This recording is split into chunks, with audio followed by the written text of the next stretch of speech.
Hello, everyone, and welcome to the award-winning Connecting with Kim show here on Tampa Bay Arts and Education Network. I'm your host, Kim Droege, and we are so glad you joined us today because we have another great show coming up. Because every week we try to bring you information about people, places, and things that help you live your best life in our corner of paradise. So we want to thank you for joining us. We also want to say you can catch the audio of our show on Sun Radio, 96.3 FM, and on your favorite streaming platform, Monday, Wednesday, and Friday at 3:30. And we want you to also like and follow our Instagram account, Facebook account, and X account, because there you will find out all the latest information about the show, my guest, and of course the on-air wardrobe that comes from our sponsor, the Spring of Tampa Bay, who provide safe spaces and empowering services for survivors of domestic violence and their children. And right now, you can shop at the thrift store that's located on North Willow, just north of Kennedy, for your clothing needs. And I want you to shop there because the net proceeds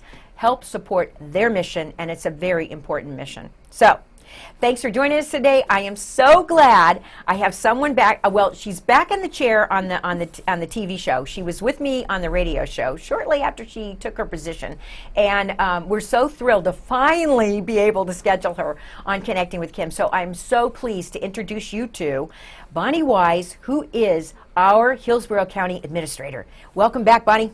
Thank you. It's a pleasure to be here. I'm so thrilled to have you. You can't imagine. I know we had a lot of, I'm just going to tell everybody, we had a lot of trouble getting this schedule because you're a very busy person and I only have so many spots.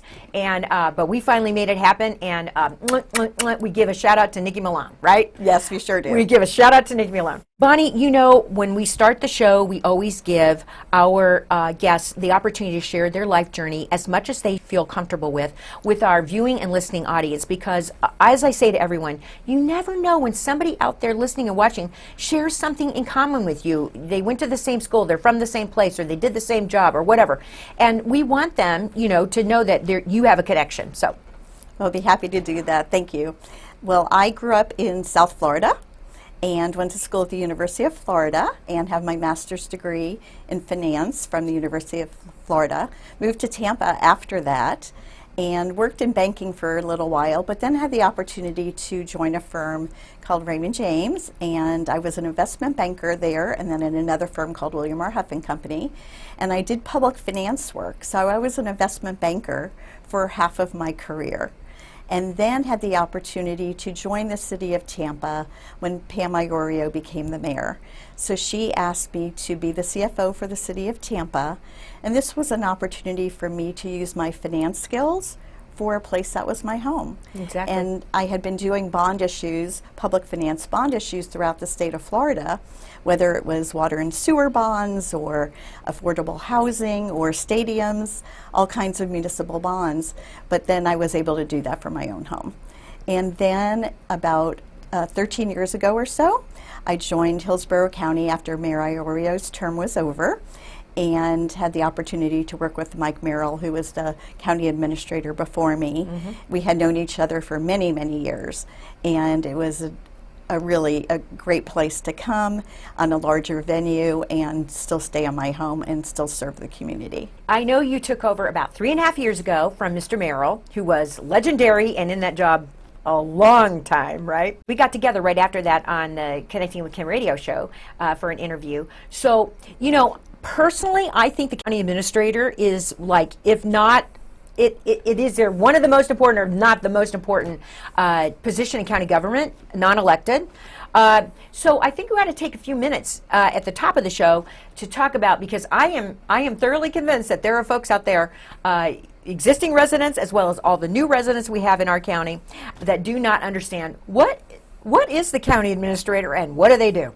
I think most people are like that because they just want their government to work, right? Exactly. They don't necessarily need to know how it works. And so the county administrator oversees the operations of Hillsborough County government. So Hillsborough County is very large, as you know. Mm-hmm. We have almost 1.6 million people here in Hillsborough. And so we provide all the services for the people who live in the unincorporated area, which is about 1 million people, and then some countywide services for everybody in Hillsborough County. It is a big place, so everything from fire to public works to animal services, it's a big operation. So you have your hands on everything that impacts 1.6 million people, about approximately. And what is that budget? It is $9 billion. 9 billion people. Hillsborough County alone is a $9 billion budget. Thank God you have all that experience in your investment banking background, and particularly working with public areas of, I don't want to call them utilities, but you know what I mean. So you have to attend every single county board meeting, right? The OCC meeting, right? Okay, tell me what else you do. Right. So on a daily basis, we have 5,200 employees, and there are 5,200 people who wake up every day serving our residents. So it's whether you need a permit or fire, emergency management, all of that we oversee. And so it is also working with the constitutional officers, but most importantly, it's working with the 7 elected officials, my bosses, the Board of County Commissioners. So they're setting direction, and we as staff are executing that. As long as I've known you, I've had no idea that it was 5,200 employees in your little area of the universe. I had no idea about that. That's amazing. It is very large. Fire department is very large. Right. Parks and recreation. They're serving children, adults, touching really the lives throughout the community. So those 5,200 employees that are reporting to you, right?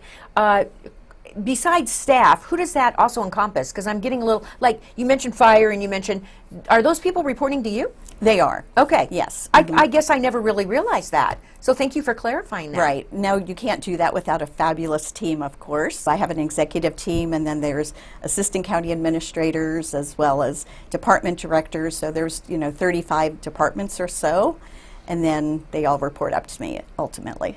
So besides the Board of County Commissioner meetings, are there other meetings that you have to attend on a regular basis? So I mostly attend those. Okay. Our board sits on various other boards. So whether they sit on the HART board or the Tampa Bay Water Board or the Airport Authority, those all tangentially connect to us. Right. But they have set their own separate boards. Right. So we have to be cognizant of what's going on in the community. One of the things we started this year is meeting with the Pinellas County Board of Commissioners as well as Pasco. This is something that has never been done. I know, I've read about this. I think it's really excellent. So what is coming out of those meetings?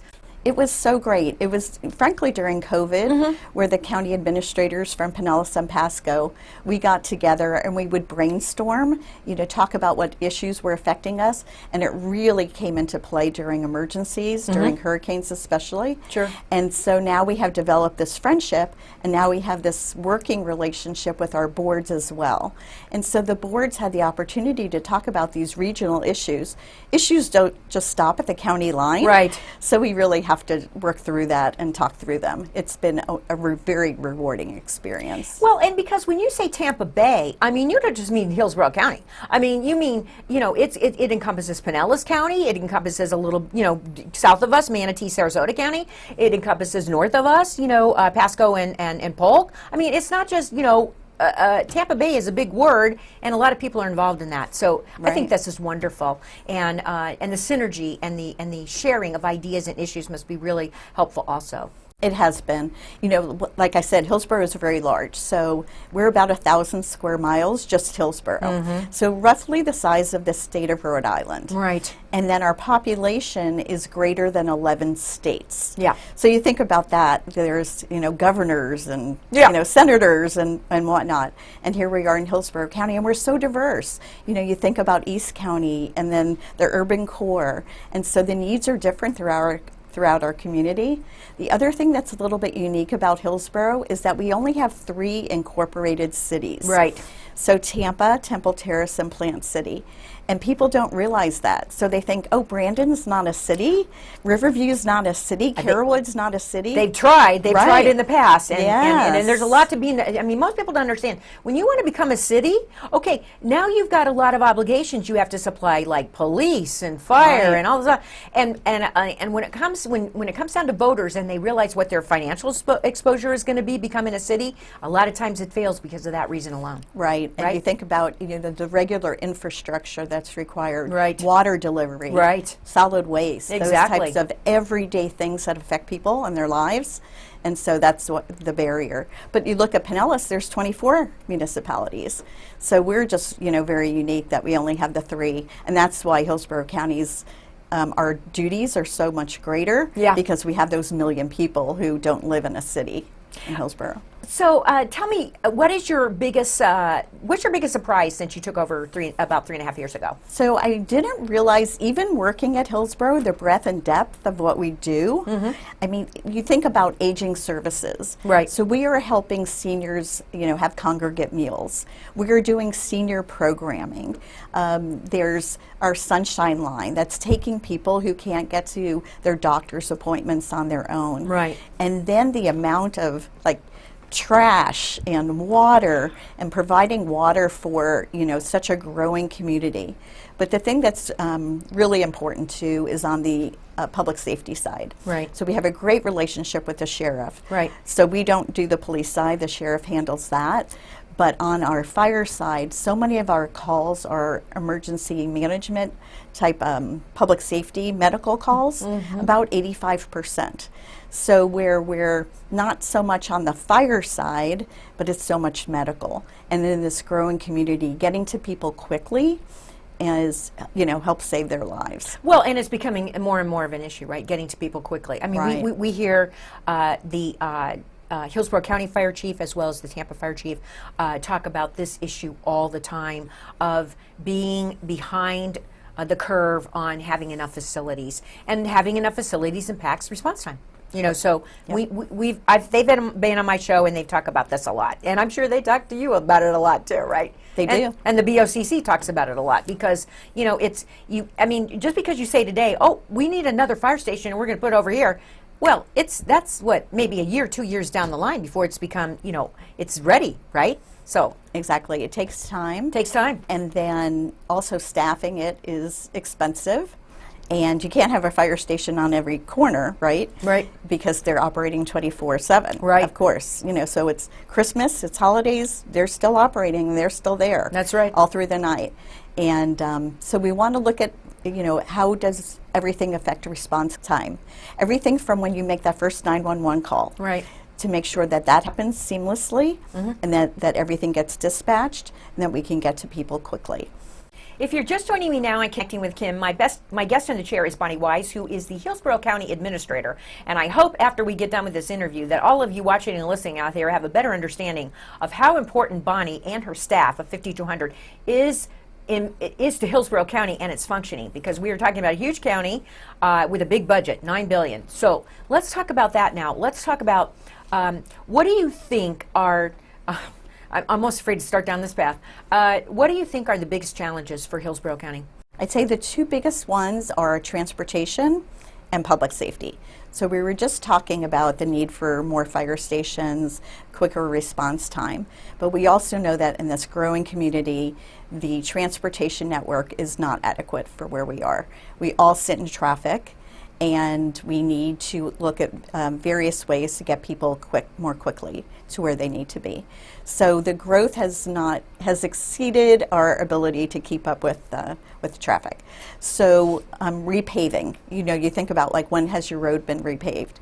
Well, we are responsible for enough roads to go from here to California to Seattle and back. That's a lot of lane miles. Yeah. So if you're wondering why your pothole isn't filled quite as quickly as you'd like it to be, it's because there's a lot to do. So that's a big challenge in our community for sure. Well, I think, and you don't have to answer for this because you weren't in the job, but unfortunately, I think what also happened is past boards, BOCCs, they approved development that was going to happen years later, but they didn't start immediately upgrading the infrastructure to handle. So now, especially, I live in South County, so we are impacted by this every day. I know we complain to our BOCC about it every day. I'm sure they do. I'm sure there's people writing, calling, whatnot. My commissioner, Michael Lowen, saying, why aren't you doing this and why aren't you doing that? But we just, I've been coming here, my parents lived here since '89, and I've been coming here since 4 years age. I can tell you that, basically, for the 25 years at least that my parents lived here, nothing changed. We had the same roads, and now, it's just, if you drive 301 to Brandon now, it's just like solid. Or if you drive any road, 41, look at what's happening at 41. So I think that the problem has been is that we didn't we didn't fund the infrastructure upgrades that we knew, because there was no other place to develop in South County, right? South and East. Right, South and East are their biggest growth areas. The other issue is in South and East too, you may have experienced as well, is water pressure. And so that is one thing that we are working to address as well.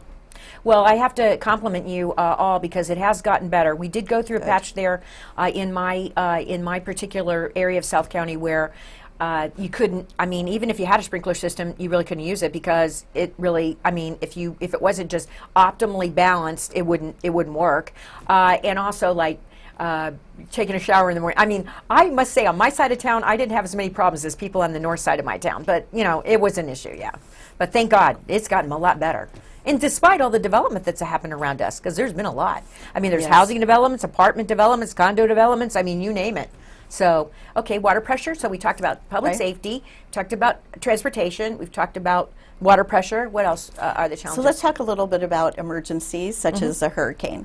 So when we had the pandemic, we trained very well for hurricanes. And even though we always say an emergency isn't just a hurricane, it could be, you know, a spill, you know, at the port or something of that nature, I'd say that we were better prepared for a hurricane than we were for a worldwide pandemic. So that was pretty eye-opening. But what was so amazing was how our staff worked together to serve the public. So if you were, you know, somebody who worked in libraries, you were working at a warehouse. If you were aging services, serving the elderly, you did parking lot bingo. It was just incredible how creative our staff became. And then it also was maybe a little bit of a little nudge for us to get things a little bit more electronically available to the public. Right. So now permitting and some other services are more available, and you don't have to come into county center. You don't have to go into a service center. So that part, we'll look at the bright side of that, right? So the was good. I've always said, out of every bad situation comes good things. There's always some kind of silver lining. I think, personally, do I want to go through the pandemic again? No, I don't. But do I think some good things came out of the pandemic? Yes, I do. Because, like you just said, the electronic delivery of services that doesn't force the taxpayer and resident to come to some location of yours, not you personally, but the counties, somewhere, well, I mean, that benefits in so many ways.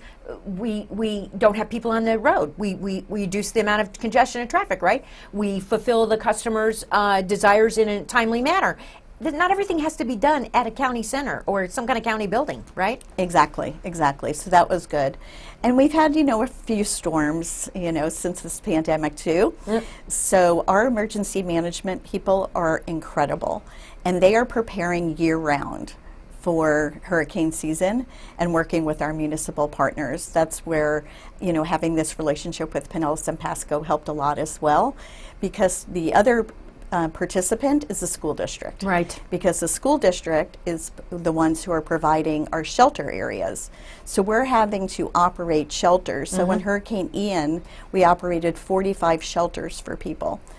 And then we had Hurricane Idalia, was a fewer shelters. Right. And so these are the, you know, getting the word out to people so that they know what to do, if they want a sandbag, where to go, and then just having that constant flow of information. I would think, for me personally, looking at shelter situation for whatever emergency it is, because you're right. I mean, we haven't even addressed things like, I mean, we have lots of railroad tracks running through our community and running through Hillsborough County. I mean, we've seen what happens with, you know, accidents on the railroad tracks in other states. But so emergency could be a lot of things, but it seems to me that one of the biggest challenges in shelters is a lot of people, I see this, everybody in my town is pet crazy. So, and everybody has pets. And I can see that for a lot of people, they will not leave their home because they can't take their pet with them. And they're not going to leave their pet on their own. Thank God there are people that are actually that attentive. So to me, that in shelter world, that's like one of the biggest issues, I would think. Well, shelters are really the last resort. Right. It's so much better if you have an option to go stay with family and friends, and that's part of the messaging that we provide is, you know, have a plan. You know, don't be thinking about it now. Have a plan for your family. And so that's why our our shelters are pet friendly. Yeah. Many of them are pet friendly. Many of them. And I Yes. applaud you guys for that because Yes, absolutely. I mean, for some people, especially in South County where I live, for a lot of those older folks that live, that pet is everything to them. That pet is their best friend. And they may be also in a situation where they're on their own. They don't have family near. Do you know what I'm saying? Right. And so it does become an issue. So, all right, so we've hit 4 topics already. What else do you think is a challenge for Hillsborough County, or what as we look at out on the horizon? What's coming up that we should be informed about, aware of, and educating ourselves about? Well, one of the things the board spoke about most recently, and they had a workshop about it, was the community investment tax. That is the tax that provides for capital dollars throughout the community. It's also helped fund schools as well as part of the stadium and many capital projects throughout Hillsborough County. So we had the 3 mayors come and speak about it and how important it was to them. So the board's going to be speaking about extending that tax and renewing that tax going forward. Just one thing about it though, it can only be used for capital. So it could be used to build a fire station, for example, but we can't use it to operate a station. So we have to use other monies. That's the one thing in government world, is that we have various restricted revenue sources. So we have to make sure we keep track of all that carefully. So the CIT, as I recall, was came into being to fund the Rays Stadium. Is that how the CIT came into being, or maybe I'm wrong about that? So it was in 1996, and it partially funded the Raymond James Stadium. I didn't mean the Rays. Yeah. Please, and don't even go there with me. The Rays Stadium. Okay, I meant the Raymond James. Yeah. I'm so sorry about that. But interestingly, only 9% of the dollars were used for the stadium purposes. Oh, really? Yes. So the rest of it went for other purposes. So the school district got 25%, and the rest was split between the county and the 3 municipalities. So at Hillsborough County, we used half of the money we received for transportation, and then the next biggest piece was public safety. So, and then it went for arts and parks and various other capital projects. I think it's a good thing you explained that, Bonnie, because I think a lot of people. Because I know the community tax, the CIT came into being for Raymond James. It had a sunset date on it, which obviously is coming up, and so now we're talking about renewing it at the same level. I'm assuming, or maybe. Well, the board has to determine that. Okay, so the board has to determine, are they going to renew it, and are they going to renew it at the same level, but they cannot change what it can be spent on. Is that right? Okay. Yes, and so then, it's a 0.5% sales tax. Right. And what's interesting about a sales tax in our community is that 20% is paid for by visitors who come to Hillsborough. So it's not just people who live here. Right. So you think about that. So 20% paying for others, paid for by others, and it can only be used for capital. So that is outlined in the statutes, Florida statutes, and capital is something with a life of greater than 5 years, right? As well as there's other provisions within the statute that we have to follow. Okay, so they're in the current throes of working that out, and I say throes, and I mean that because I'm sure it's going to be. I mean, the CIT is always a controversial issue for a lot of people, and I think that helping them understand more about, to me there should be a lot of communication about what does the CIT do, because I think in a lot of people's heads, especially long-term residents, they think, oh well, that CIT came in to fund Raymond James, and and now they're going to use it to fund another stadium or something like that. I think it's important for them to know what it actually, all the different things that it does. Right. Most people don't. I don't think they know that. Do you? No, I think probably they don't. At the time in '96, there were a few referendum that failed, and then you're right, when the stadium was included, that is when it passed. But the reason that the community investment tax came about, Commissioner Chalura, who recently passed away, he was one of the architects of this.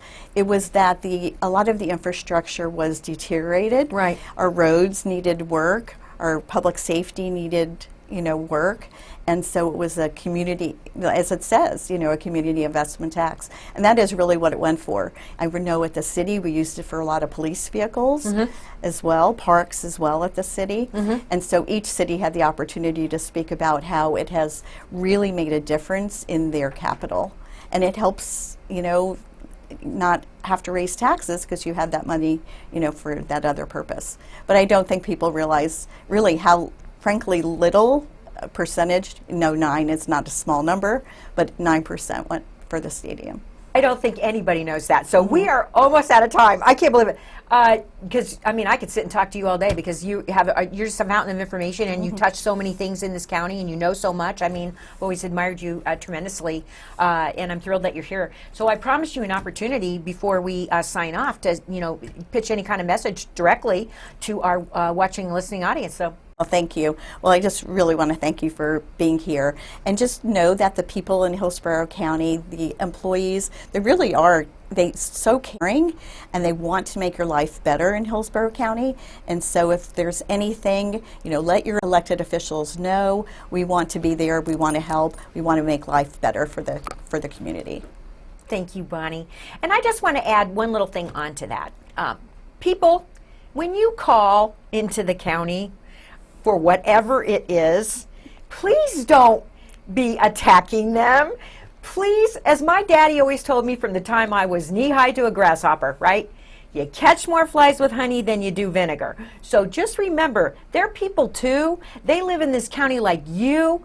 They go through the same things you do. They're comrades with you in this whole operation. So please be nice to them, and because they really do want to help you, right? Yes, they do. I mean, if you call in angry, that's not going to get you anywhere. All right. Bonnie, thank you. I'm so thrilled. I'm honored. Thank you for being my guest today. If you're just joining us and you need to go back and watch the whole interview because you're going to learn a lot, my guest in the chair today was Bonnie Wise, who is the Hillsborough County Administrator, one of the most important jobs in all of Hillsborough County. So if you don't know what she does, you need to educate yourself. Thank you for joining us today on Connecting with Kim. We thank our sponsor, the Spring of Tampa Bay, for providing our on-air wardrobe. They provide empowering services and safe spaces for survivors of domestic violence and their children. Come back next week when we'll have another great episode of Connecting with Kim. So long.